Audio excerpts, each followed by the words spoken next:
Classroom ছেড়ে রাজপথে ইবতেদায়ী মাদ্রাসার শিক্ষকরা তাদের দাবি একটাই যে তাদের চাকরি জাতীয়করণ করতে হবে এবং এই দাবি পূরণে সরকারকে 24 ঘন্টার আলটিমেটাম দিয়েছেন তারা এবং একই সাথে হুঁশিয়ারি দেন দাবি আদায় না হওয়া পর্যন্ত রাজপথেই থাকবেন তারা।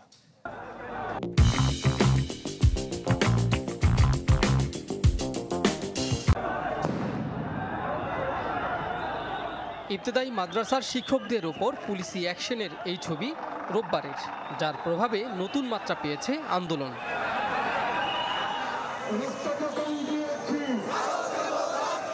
6 থেকে 1 দফায় ঠেকেছে শিক্ষকদের দাবি।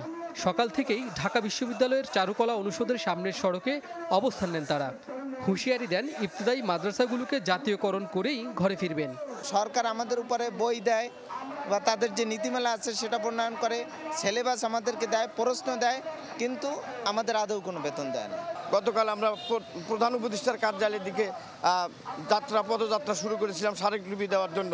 আমাদের শাহবাগের এখানে এসেই পুলিশ কর্তৃক ব্যারিকেডের মাধ্যমে আমাদের উপরে চরম অমানসিক নির্যাতন, স্টিম রোলার চালিয়েছে পুলিশ।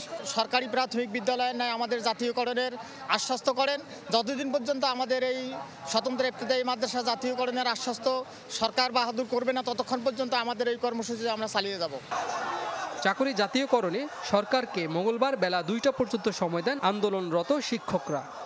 আমরা দুপুর 2টায় আমরা কর্মসূচি ঘোষণা করব।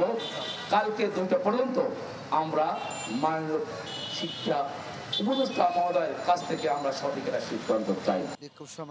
আন্দোলনে অংশ নেন পুলিশি অ্যাকশনে আহত অনেকে, পিছিয়ে নেই নারী শিক্ষকরাও। জল কামান, আমরা 1 ঘন্টা পর্যন্ত জল কামানের সাথে যুদ্ধ করি, তখন আমার শিরা উপশিরা বন্ধ হয়ে যায়। পেয়েছি অপমান, লাঞ্ছনা, কঞ্চনা, পেয়েছি পুলিশের লাঠিচার্জ, গরম পানি। সারা দেশে 10,000-এরও বেশি ইবতেদায়ী মাদ্রাসায় কর্মরত 50,000-এর অধিক শিক্ষক। আর্থিক টানাপোড়েনে পরিবার চালাতে হিমশিম খাওয়ার কথা জানালেন তারা। সংসার, পরিবার, পরিজন, মা বাবা, স্ত্রী যারা আছে তাদের মুখে আমরা একটা ভালো খাবার তুলে দিতে পারি না ঈদের সময়। কাজী ফয়সাল, চ্যানেল 24, ঢাকা।